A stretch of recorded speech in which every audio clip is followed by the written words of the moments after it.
Yeah. Let's get it. What's going on, everyone? It's your boy Elischa here. And I am Eli, and this is the E2E Show. From Eli to Eli, end to end, EPL to Eredivisie. We are bringing you the biggest stories in world footy that you need to know. Elischa, what are those stories today? Absolutely, man. This week, we are talking about the first leg of the Champions League semifinal. We're talking Nashville opening their first ever stadium and Real Madrid winning La Liga. We got a lot coming up for you guys today. Before we do so, Eli, how you doing, man? Eli, I am doing fantastic. You know, I lost a football game today, but I put in a great effort, so I'm very, very pumped. And your boy's having a good time. We're vibing. End of semester. I'm getting excited. But Elischa, how are you doing? I'm doing phenomenal. I have no idea what the hell whiff ball is, but yeah, I definitely need you to give me the whole rundown and the end of the show as to what that is, because I've never heard of it. But I've been good. You know, yesterday was a little crazy. We're gonna talk about that also in the end. But let's get into the football, man. Let's get into some Champions League. This week, the first leg of the UCL semifinals, Real Madrid versus Man City, Liverpool versus Villarreal. Thoughts, comments, opinions. How do you feel about it? That City Real Madrid match, craziness. City went up 2-0 early, and I was like, oh, it's wraps. You know, City, they have this covered. But then Madrid kind of had a low-key comeback. They didn't quite get the result they wanted, but hey, better than what it started. I like it. Real Madrid could still win that second leg, and I would not be surprised. What did you think of that match? Listen, I think this is the final that football fans deserved. And I'm so mad that this happened in the semifinals because Man City, Real Madrid, this was so entertaining. This is, if you're a neutral fan, this was like the best match. And you don't support either team. So as a neutral fan, I'm watching this, and of course I'm a Barca fan too. So I was kind of leaning towards more Man City, but I'm a United fan, so I was leaning towards Real Madrid. Yeah, so you know what I'm saying? We'll get there. You know what I'm saying? We'll work at the balance. But it was such an entertaining game. Like, even if you're not a fan of either team or you're, a direct rival of them, you can't not enjoy a match like that. You know, Benzema getting on the score sheet again. You're saying Phil Foden, that boy is so good. It was such an entertaining game overall, and it makes me look forward to the second leg even more. Just given the Ballon d'Or already. We already talked about this on the show. This deja vu. Benzema. This is the Benzema year, the year of the Benzema. I love it. And then that Liverpool match, kind of went as expected for me. I don't have a lot of faith in Villarreal, unfortunately. But hey, I know you're happy about it. Listen, I wanted it to surprise us. Of course, I'm supporting Liverpool. I want Liverpool to win. I want Liverpool to do well. I think they have everything, all the resources that they need to win the whole Champions League. But again, as content creators, we have a podcast, we make skits, all of that stuff. I want some drama. I want something unexpected. So if Villarreal would have came in and gave Liverpool the Bayern treatment, listen, I'm not mad at that. Although I want to see Liverpool do well, but Villarreal is a La Liga team, and you know how I feel about La Liga teams, bro. I don't care if it's Villarreal, Sevilla, Athletic Club, Espanyol, whoever can make it to the Champions League. If it's not Barca, I want them to, well, also, I don't really want Real Madrid to do well. But if it's not Barca, I want La Liga teams to do well. But it kind of went as we expected it to go, and Liverpool got the 2-0 win. And I have a question for you. You know, so far, the EPL clubs, they're in the best position to advance to the final. And these two teams, City, Liverpool, they're obviously battling it out for the EPL currently, and they could face each other in the UCL final. So I got to ask, this is crazy, but should the UCL final count as the EPL final? Oh, listen, okay, I need a moment for this. Should the UCL, you know what? I think I will say, hell no, it shouldn't count because those are two different competitions. But that could be the preview. That could be the I think the last game of the Premier League should come after the Champions League. One of them, obviously one of them is going to happen before the other. Whichever one comes first, I think is going to give us the preview as to who's going to win. So if the end of the EPL comes first, I think that will very much solidify for us to know who's going to win the Champions League. Because I think it's like if you win it, if Man City win the EPL, they win the title yet again, that's pretty much, that's already having something over Liverpool, because the whole tagline this year, or this season, has been Liverpool's going to win the quadruple, they're going to win 4 trophies. So if Man City come in, ruin that off the bat, if Liverpool doesn't win the FA Cup also, it's clipped. It's clipped. So it's like now they go from having 4 trophies to 2. So all it takes is for Man City to win one and knock Liverpool off their balance, give Man City even more confident to go and take it away, and vice versa. Liverpool can do the same thing. You know what I'm saying? If they go and Man City slip up and Liverpool keeps winning their final games, and they run away with the title, they're going to take the Champions League too. So I ain't gonna cap. I actually think it should count as the final. As the American here, as the American soccer fan, I want to see a championship match, you know? Honestly, EPL, drop the team that wins first automatically wins the league. I want a top 2 final. First place gets home advantage, top 2 final. And I think the UCL, way more important in my opinion. I think to show that you're the champions of Europe is bigger than showing that you're the champion of England. I mean, who really cares? I mean, everyone cares. I care. But I think the UCL final way better, way bigger. And I think whoever wins the EPL, it won't matter, because the UCL, people are going to remember a few years from now who won the UCL more than who won the EPL this year. That I'm hearing right now is the British people running to the comments. All I hear is see you guys in November. See you in November. Every episode, Elischa reminds us that USA is going to face England in the World Cup and that he wants all the smoke. Oh, my God. Oh, my God. Smoke, baby. Yes. You know what's crazy? I got one today. My first ever. It's here somewhere. I got my first ever USA jersey today. Hell yeah. Elisha's ready. He knows what's up. Come on. I'm ready. I'm ready. But no, yeah. Obviously, I think that it's great that Man City and Liverpool are in the position they're in. They're 2 of the best clubs in the world. They're 2 of the best clubs, obviously, in Europe. So, yeah, it's going to be interesting seeing them in that matchup if they both make it to the final. And whoever wins the EPL too, that's going to be historic. Historic season for both of them, regardless of who wins. I got to ask that because I kind of answered it myself, but I want to know what you think. Do you think the UCL or EPL is more important for those clubs?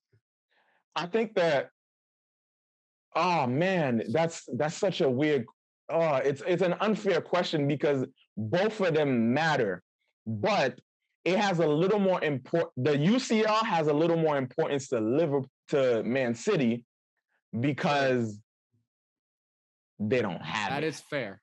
They don't have it. Liverpool's won it in the past few years, you know, and Pep Guardiola, obviously, one of the biggest challenges he's had is he's won the EPL with Man City and he hasn't won the Champions League yet with them, you know, so it's kind of, this is what's supposed to also solidify Pep Guardiola as the GOAT football manager. Like this right here, he does this.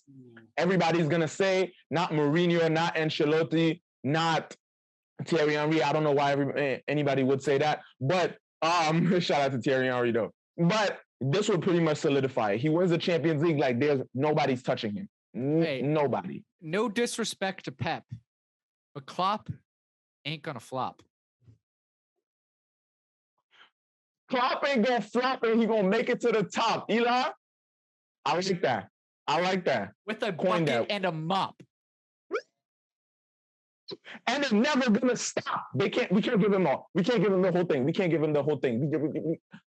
Let's move on to Nashville in MLS in their stadium opener amazing game, first and foremost.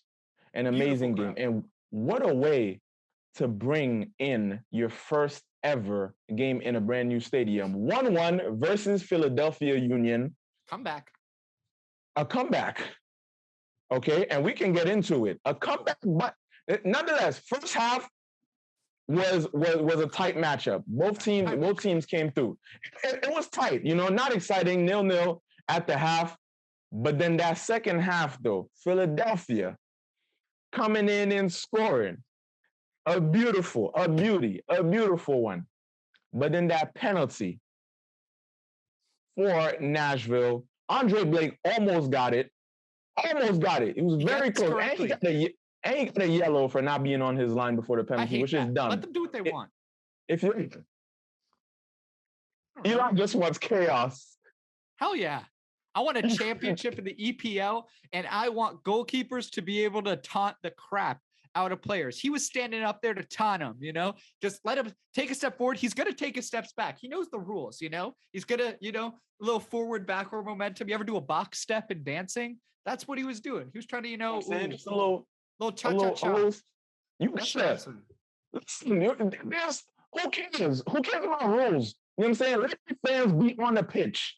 Yeah, let the manager check himself into the game when he feels like his players are not doing what they want to do. Who cares about rules? Let's just have chaotic soccer. Have you ever played FIFA with no rules on?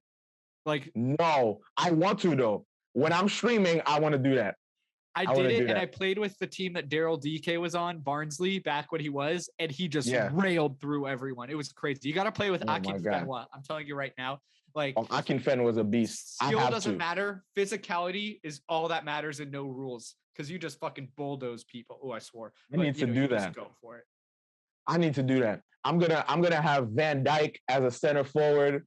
I'm gonna have freaking Kyle Walker in there, just the strongest players, and have them in no rules football and just go crazy. Actually, you just gave me an idea for my next stream, so that's gonna be interesting. But it's crazy because I think that a game like this, I'm happy that it happened the way it did. I'm happy that it was a 1-1 draw, that Philadelphia didn't go away with the win. Obviously, Nashville could have got it too, especially after that first goal. It was mostly Nashville for the rest of the match. So I think the fans got exactly what they wanted, which is an entertaining match. They didn't get the 3 points, but it doesn't even feel like, you know what I'm saying, that's the most important takeaway from today, that they didn't get the 3 points, because it was a hard fought match and they got away with something and they scored their first goal in their new stadium. So what much can you want? I would like to mention, just give a shout to the Philly fans, first of all, for showing up, but also for Michael Ura, the guy who scored the goal for Philly. He was the designated player they brought in from the Danish league. He was the Danish Golden Boot winner, and he hadn't scored his first goal yet. So to score it in that fashion was brilliant. So congrats to him. I know you guys didn't end up getting the point. And low-key, they got lucky because Philly almost got called on a second PK, but they didn't. Yes. So if Nashville took another one and Blake didn't save it, I feel like Blake would save the second one, because I'm a big Andre Blake guy. But kudos to Philly. They put up a good fight. And shout out to Ura, who is actually my newcomer of the year prediction. Not really going that way so far, but hey, it's very early. And the hardest thing to do as a striker is get your first goal. Absolutely. But then from that point on, once you have the confidence to score that one, it's just the floodgates open. You know what I'm saying? And staying on the topic of Nashville's new stadium. Yes. MLS is bringing up a lot of new stadiums. I don't know if obviously it's, of course, for purposes of the MLS, but we got the World Cup coming in a few years. So they're definitely getting the infrastructure ready for that too. So Eli, all the new stadiums, we got Austin, we got Nashville. Rate your favorite stadiums. You have to. You can't dodge it. I need your favorite stadiums, best looking stadium. Tell me which ones are trash, which ones are fire. So they're all fire. First of all, I could make a public service announcement. All of the new MLS stadiums are absolute fire. I got to go to the Columbus Stadium opener. Yeah, I went to the Columbus Stadium opener last year. Such a beautiful atmosphere, great people. Made a lot of new friends there. So I'm a little biased to that. I have a feeling you're going to say Austin, which is a fantastic option. Which I'll let you get to that. I saw it said there was a graphic that was posted of stadiums in the last 5 years. So LAFC Stadium is in there. Great, even though I almost got tricked into buying vegan Nashville hot chicken there, which would have been the worst thing ever. I mean, just absolute travesty among everything. But I'm gonna go. No vegan chicken. Give me vegan anything else. Don't ruin chicken for me, please. No. And I didn't find that out until like I was at the front of the line. I waited in that line for 20 minutes and then found out it was vegan the second I got to the front. Hell, man. But I got to mention one stadium. And Michael Ure had a certain moment like this player. Well, Tejan Buchanan actually scored the first goal in Columbus. But FC Cincinnati opened a new stadium last year. It's gorgeous. It's fantastic. Yes. It even hosted Mexico, USA. That's how great it is. But do you know what makes it the greatest stadium ever? Makes it the greatest stadium ever. A man by the name of Dane Brecken Shea scored the first ever goal in TQL Stadium. You could not ask for a better first goal scorer than Breck Shea. The absolute leave Breck Shea alone. I need Breck Shea to come out publicly and talk about this. I need him to address. Oh my God, he's not gonna get the Breck Shea. He's not gonna get the Breck Shea jersey. He is not. Oh my goodness. Do you need a moment? Do you need a moment? Because I feel uncomfortable. I actually feel uncomfortable. Like this. Baby. This is a little bit unhealthy, Eli. But since Austin, we put Austin in that mix too. Just the atmosphere was crazy. The atmosphere is unlike anything I've seen before. I will continue to say that. Cincinnati is in there. What else do we have? Orlando is there on that list. Minnesota is on that list. Are you going to the All-Star game? Am I going to see you at the All-Star game this year? Are you going to see me at the All-Star game? Fine. See me at the All-Star game. Steph Curry score 3 pointers? Can LeBron James make a dunk? Of course, I'm going to be at the All-Star game. Yes. Can Breck Shea score first goal at a new stadium? Yes, he can.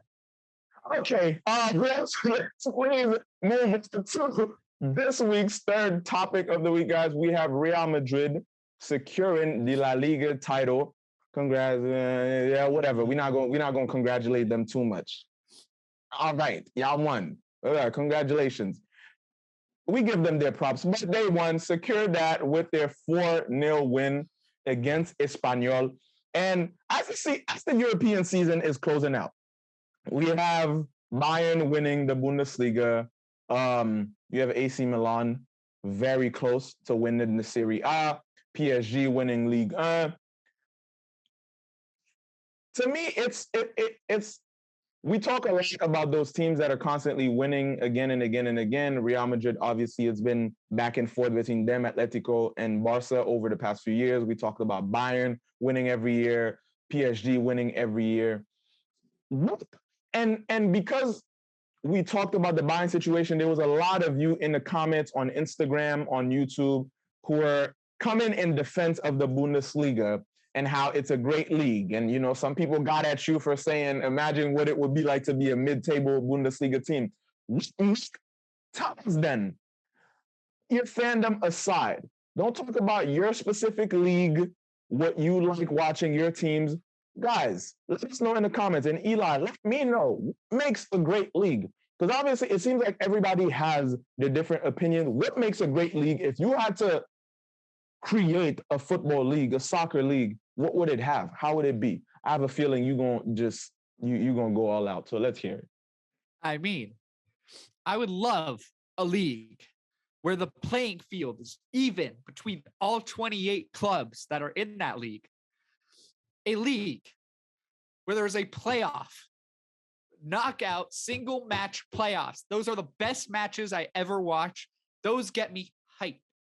I want a league where just because you did well in the regular season doesn't mean you are the best in the league. You got to prove that you could win in a high-pressured situation. I think, Elischa, you know where I'm heading here. Oh, my Because that league already exists in America. That's Major League Soccer. I want a league with DPs. VIPs, black-eyed peas. Okay, I'm done. Sorry, I thought I had another one. But I love MLS the way it is. Sure, like I hate the people, and someone in my comments was just like, "Yo, you should you should use your platform to start a boycott, so that we boycott MLS until there's promotion relegation." It ain't that deep, fools. I don't need it. No. People think that soccer is better when clubs have to fight to stay up, and they think that that's what true competition is. If that's true competition, then why are y'all at the bottom of the table? Why are you worrying about that? Focus on who's the best, not the worst. Anyways, that's my favorite league. Elischa, what is your perfect league? A perfect league is this.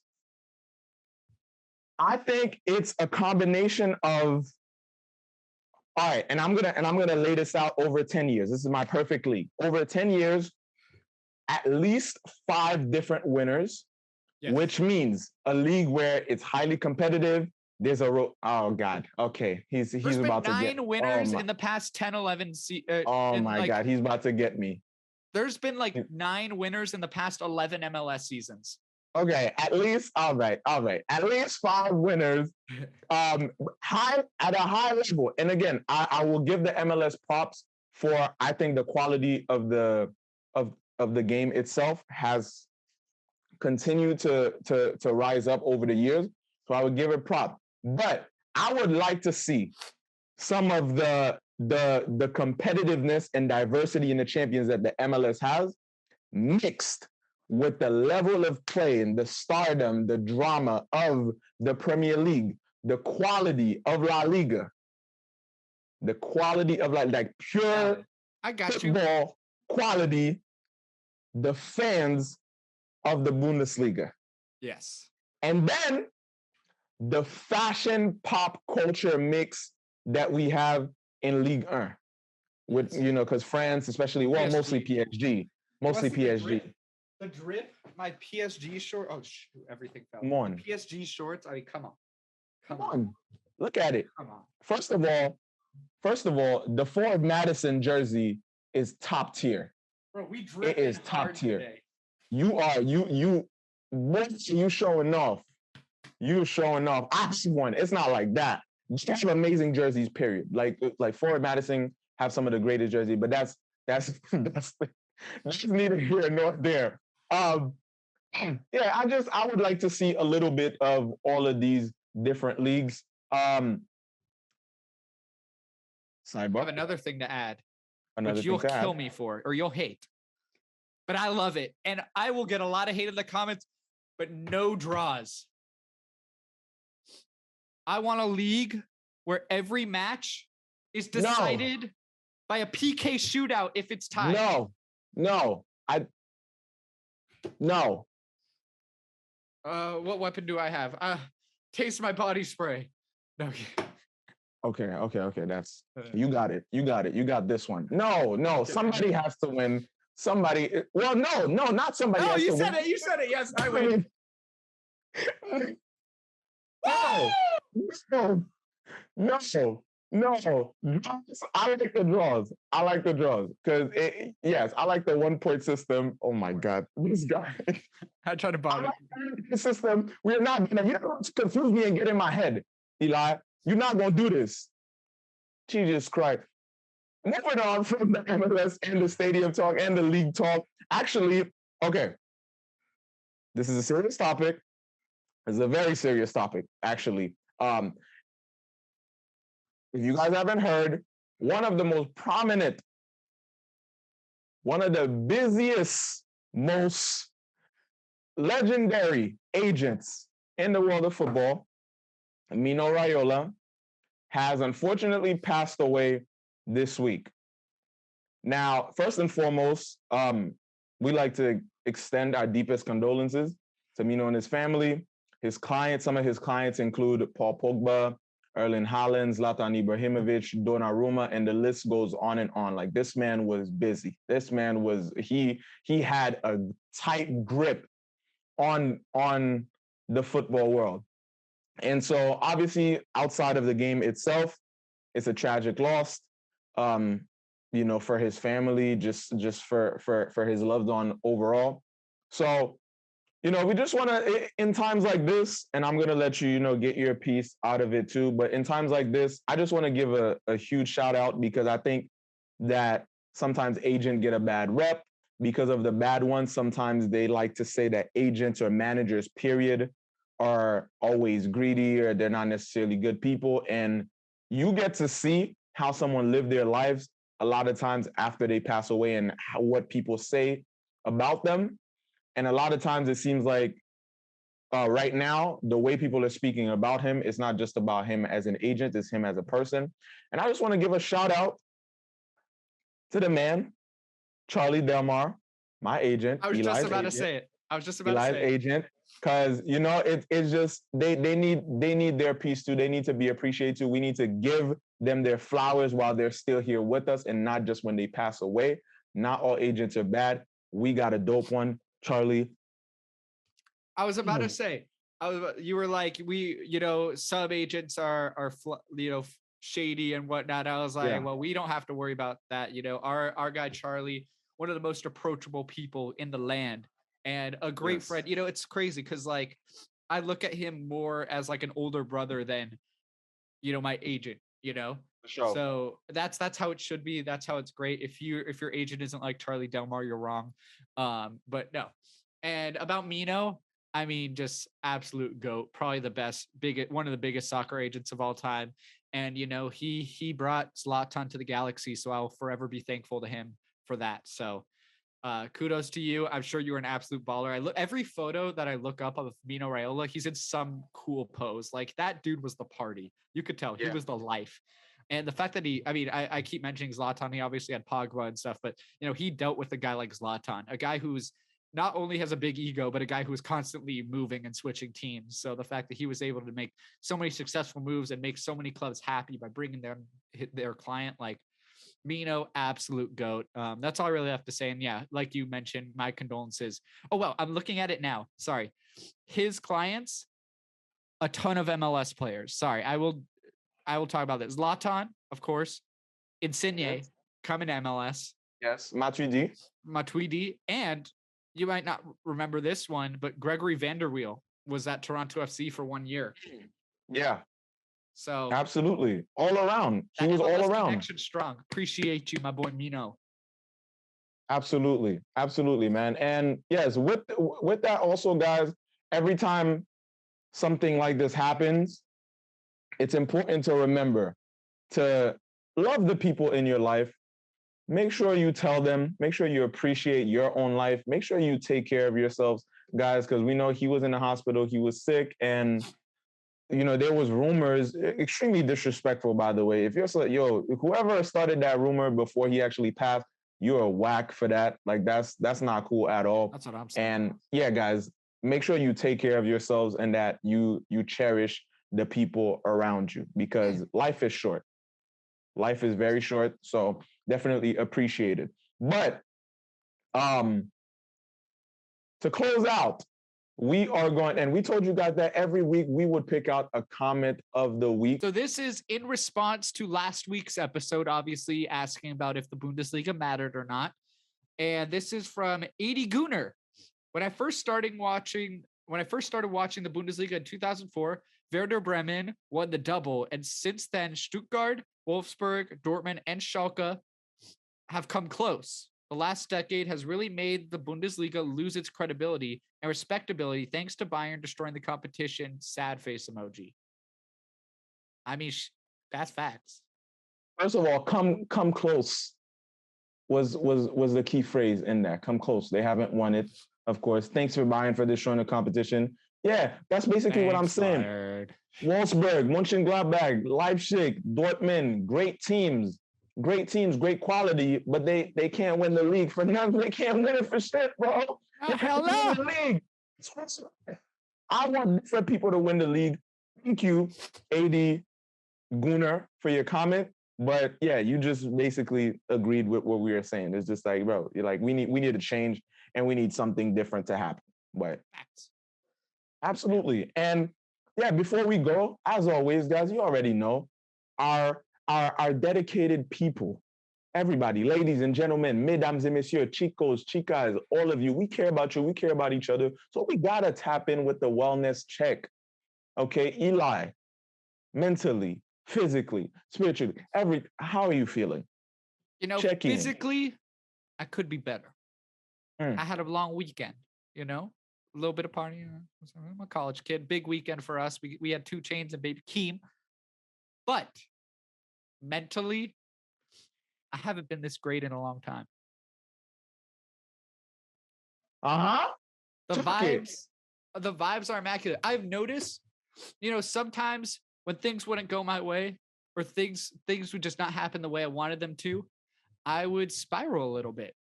Or, maybe in certain situations, anxiety used to take over and I would not be able to recover. But it's crazy because recently, and maybe it's a self-confidence thing, but recently when I began to spiral or anxiety starts to freak out, I catch myself. And there's usually that dark voice in your head that like tries to take over. But like I have a new voice being like, yo, get out of here. Like, this is our time. We vibing. And that's been crazy. I didn't have that a year ago.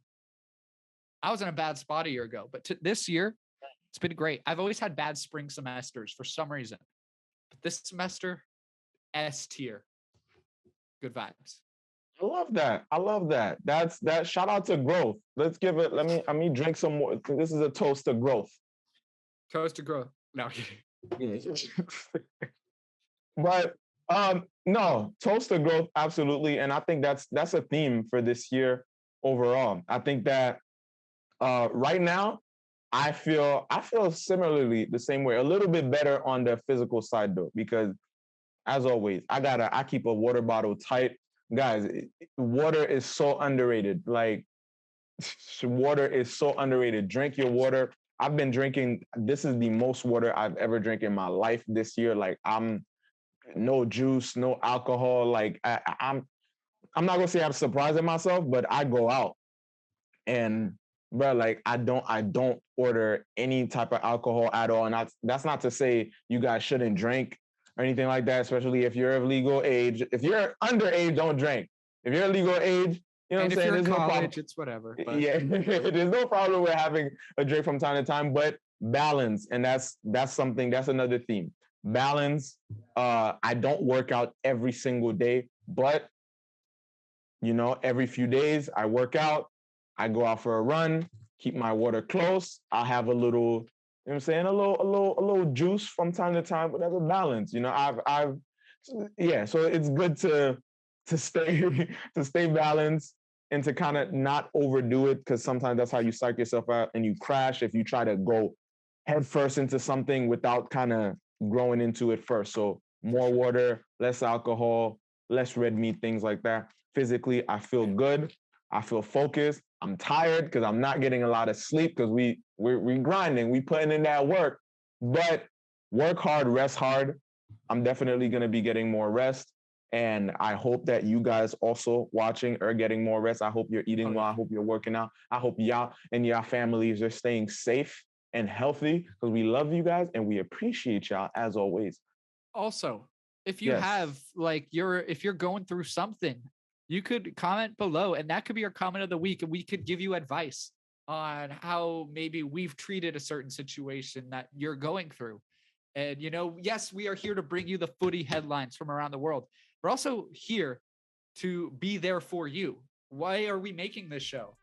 For you guys. We love you guys. So make sure you like and comment and subscribe so that it shows that, we like being validated. We like a little reciprocation back. We'll keep going if we don't get it, but we want it, and we love you guys.